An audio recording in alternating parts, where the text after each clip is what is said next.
Ballot paper, বাক্স আর booth দখল করার ইতিহাস বাংলাদেশের সৃষ্টি হবে না। সুষ্ঠু নির্বাচন না হবার মতো যে পরিস্থিতিগুলো ব্যাখ্যা করছেন, বিএনপির এখানে দায় আছে।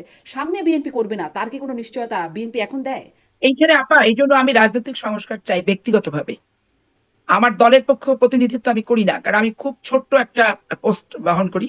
আমিও কালিমা যুক্ত হতে চাই না, কেউ কালিমা যুক্ত হোক এটা আমি চাই না, কারণ রাজনীতি ক্ষমতা তো আমার বাবার সম্পত্তি না। কিন্তু যখন দল করে তখন তো তার বিরুদ্ধে কোনো অবস্থানও কি আপনারা নেন? কোনো ব্যক্তির জিতারও দায়িত্ব আমার দল নেবে না।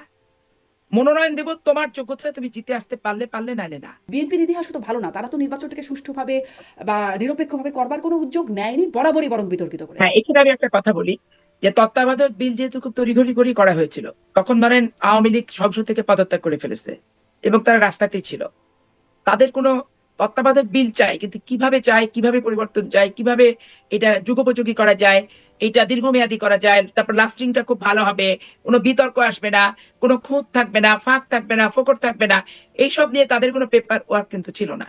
তাৎক্ষণিকভাবে দেশের মানুষ যেহেতু জিম্মি হয়েছিল, দেশের মানুষ একটা প্রসূতি সন্তান সম্ভব আসে হাসপাতালে যেতে পারছে না, দিগম্বর করছে সচিবালয়ের সামনে, এরকম তেলেসমাতি পরিস্থিতি থেকে জনগণকে বাঁচানোর জন্য বেগম খালেদা জিয়া তড়িঘড়ি করে বিলটা পাশ করে দিল। বিলটা যখন পাশ করলো, এই যে বিচারপতিদের বয়স তো এটা আইওয়াস, শেখ হাসিনা বাংলাদেশের বিচারককে, বিচার ব্যবস্থাকে যেভাবে নিয়ন্ত্রণ করেছে, যেভাবে প্রভাবিত করেছে, যেভাবে কর্মী সুলভ আচরণ করিয়েছে।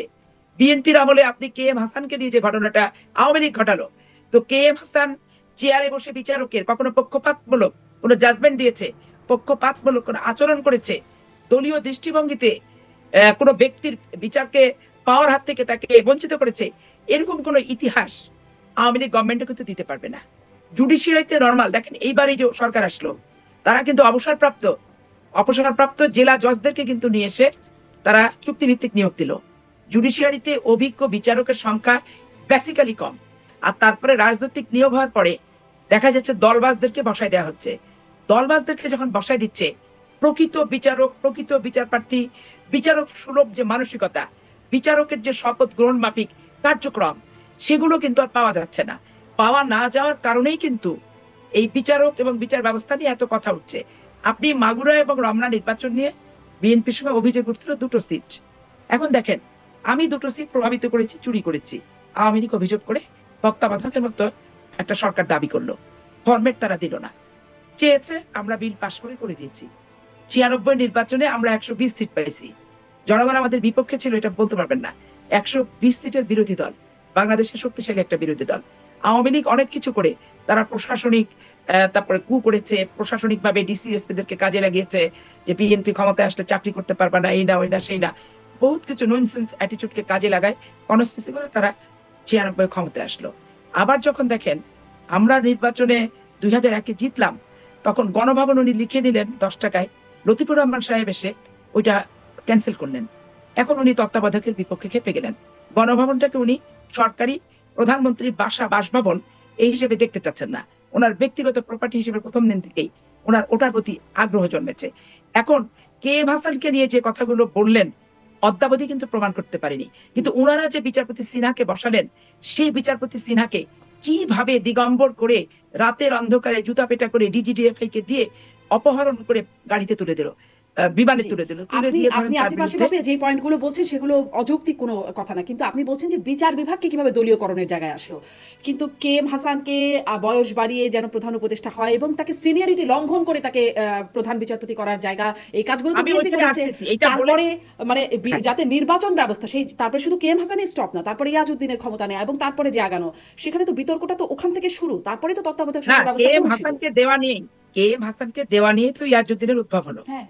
ওইটা নিয়ে তখন 12ই জানুয়ারি 22শে জানুয়ারি নির্বাচন হলো। সেই নির্বাচনে যারা যারা উপদেষ্টা ছিলেন, আকবর সাহেব থেকে শুরু করে ওনারা তখন সব পদত্যাগ করলেন, করে একটা শূন্য অচল অবস্থার সৃষ্টি হলো। এদিকে আওয়ামী লীগ নির্বাচন আর ধারাবাহিকভাবে বলতে চাচ্ছি, এখন আমাদের 2টো সিট নিয়ে ওনাদের আপত্তির কারণে বাংলাদেশে নিরপেক্ষ তত্ত্বাবধায়ক সরকারের দাবি হলো, আমরা পাশ করে দিলাম। আচ্ছা, পাশ করার পরে তারপরে তারা এখন বিচারকের কে এম হাসানের বয়স নিয়ে তারা হুজ্জুতি করলো, নিয়ে তারা গেল না, আবার -2 হয়ে 111 আসলো। 111 আসার পর তত্ত্বাবধায়কের আশপাশ দিয়ে ওনারা গেলেনই না, কারণ ওনারা নিজেরাও বুঝেছেন যে তত্ত্বাবধায়ক সরকার উনি ক্ষমতায় থাকার জন্য চেয়েছেন, কিন্তু উনি তত্ত্বাবধায়কের অধীনে ভোট হয়ে 2001-এ বিরোধী দল হবে, এই কারণে তো উনি চাননি।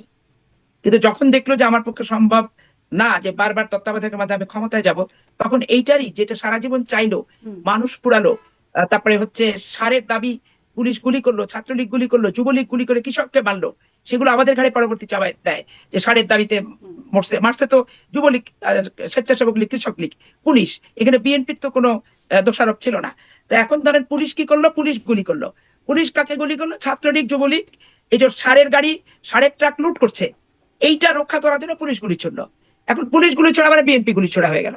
এই সমস্ত পরিস্থিতির হাত থেকে বাঁচানোর জন্যই বেগম জিয়া বিল পাশ করলো। এখন শেখ হাসিনা যদি আসলে সত্যিকার অর্থে দেশপ্রেমিক হতো এবং আমাদের ব্যাপারে যে সমালোচনা গুলা করলো মাগুরা আর রমনা নিয়ে, তাহলে উনি তত্ত্বাবধায়কের কোথায় ফাঁক ছিল, ফোকট ছিল, এবং এটা কিভাবে গঠনমূলক ভাবে করা যায়, কোনো ফুটাফাটা না থাকে, কোনো অভিযোগ না আসে, বিচারকদেরকেও যাতে বয়স বাড়ানো কি কমানো এই নিয়ে কোনো বিতর্কের উদ্ভব না হয়, তাহলে উনি খোলা মনে খোলা দিলে তার চাওয়া তত্ত্বাবধায়ক নিয়ে কিন্তু ব্যাপক বিস্তার আলোচনা করে সকলের সমন্বয়ে এটাকে নিখুঁত ভাবে কিন্তু উপস্থাপন করা যেত। কিন্তু উনি কি করলেন? উনি চাওয়ার জন্য চান, ক্ষমতায় যাওয়ার জন্য চান, ক্ষমতায় গেলাম ওইটা ভালো, গেলাম না ভালো না।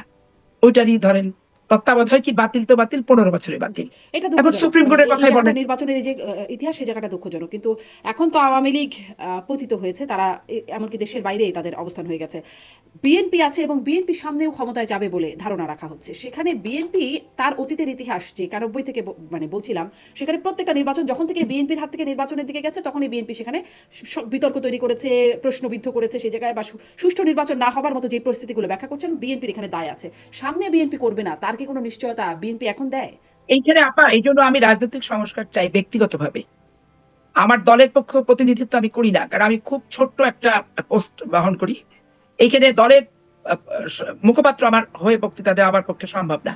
আমার রাষ্ট্রের নাগরিক হিসেবে যদি আপনি আমার ব্যক্তিগত ওপিনিয়ন চান, এইখানে আমি আমার ব্যক্তিগত ওপিনিয়নটা খুব পরিষ্কার করে বলতে চাই যে অদূর ভবিষ্যতে শুধু বিএনপি না, কোন রাজনৈতিক সংগঠন সম্পর্কে এরকম কোন কলাকৌশল থাকা উচিত হবে না, কিংবা প্রশাসনিক এইরকম ব্যবহার করা ঠিক হবে না, কিংবা নিজের মাস্তান গুন্ডা বাহিনীকে দিয়ে পিস্তল হাতে দিয়ে ব্যালট পেপার, বাক্স আর বুথ দখল করার ইতিহাস বাংলাদেশের সৃষ্টি হবে না।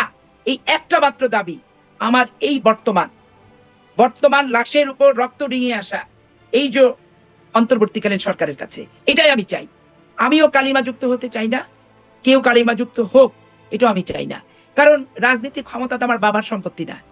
যে ইলিয়াস আলীর লাশ কোথায় আমরা জানি না, চৌধুরী আলম কোথায় বলতে পারবো না, তারপরে জেলখানাতে পিন্টুকে হত্যা করলো, পিন্টুর পরিবার কি জবাব দেবে, কোথায় পাবে বলেন? তারপরে সাংবাদিক নেতা ক্যান্সার রোগ 2 বছর হাসপাতালে আটকে রেখে দিল। এগুলো তো মানে বাংলাদেশে খুব প্রশ্নবিদ্ধ বিষয়বস্তু। এরকম কিছু উদ্ভব হোক, আমি ব্যক্তিগতভাবে, যদি আপনি জানতে চান, রাষ্ট্রের নাগরিক হিসেবে, ক্ষুদ্র নাগরিক হিসেবে আমি বলবো এগুলো পুনরাবৃত্তি আমি চাই না, চাই না, চাই না। এবং এই পুনরাবৃত্তি না চাওয়ার জন্য, এইটা রোধ করার জন্য সকল প্রকার বিহিত ব্যবস্থা, রক্ষা কবচ, প্রতিরোধমূলক ব্যবস্থা রাষ্ট্রের পক্ষ থেকে প্রতিষ্ঠানকে দেওয়া দরকার, এবং নির্বাচন কমিশন শক্তিশালী করা ছাড়া এর কোনো বিকল্প নাই। নির্বাচন আসলে আপনি কমিশনার খুবই সুন্দর, খুবই যৌক্তিকভাবে আপনি বলেছেন যে আপনি চান না, নিশ্চয়ই এটা কাঙ্ক্ষিত কোনো বিষয় তো হতেই পারে না, আপনি চান না। কিন্তু যখন দল করে তখন তো তার বিরুদ্ধে কোনো অবস্থানও কি আপনারা নেন? দেখেন, আমার দল কিন্তু বারবারই বলছে যে আমাদের অতীতে যদি কোনো ভুলভ্রান্তি হয়ে থাকে, সেই ভুলভ্রান্তির আমরা পুনরাবৃত্তি করবো না। যদি কেন, তো যদি অতীতের কেন ভুলভ্রান্তি এই বিষয়গুলো তো প্রতিষ্ঠিত হয়েছে, তাহলে যদি না, কেন ভুলভ্রান্তি? ভুলভ্রান্তি অতীতের বলতে তো আপনার রমনা মাগুরা দুটো সিটকে নিয়ে ওরা 300 সিটকে বিতর্কিত করলো। দুটো আমাদের বিরুদ্ধে অভিযোগ তুললো, 3টাকে নিয়ে বিতর্কিত করলো। এই ব্যাপারে আমার দল অনেক সাবধান, অনেক সচেতন। কোন ব্যক্তির জিতারও দায়িত্ব আমার দল নেবে না। মনোনয়ন দেব তোমার যোগ্যতায় তুমি জিতে আসতে পারলে পারলে, নাইলে না। কারণ একটা টোটাল দলকে বিতর্কিত হতে হয়। তো এই বিতর্কের ভিতর দল ইনশাআল্লাহ কখনোই যাবে না, এবং এটা কাউকে করতেও দেবে না। এটা আমরা দলের ভিতরে থেকে যেটা বুঝি।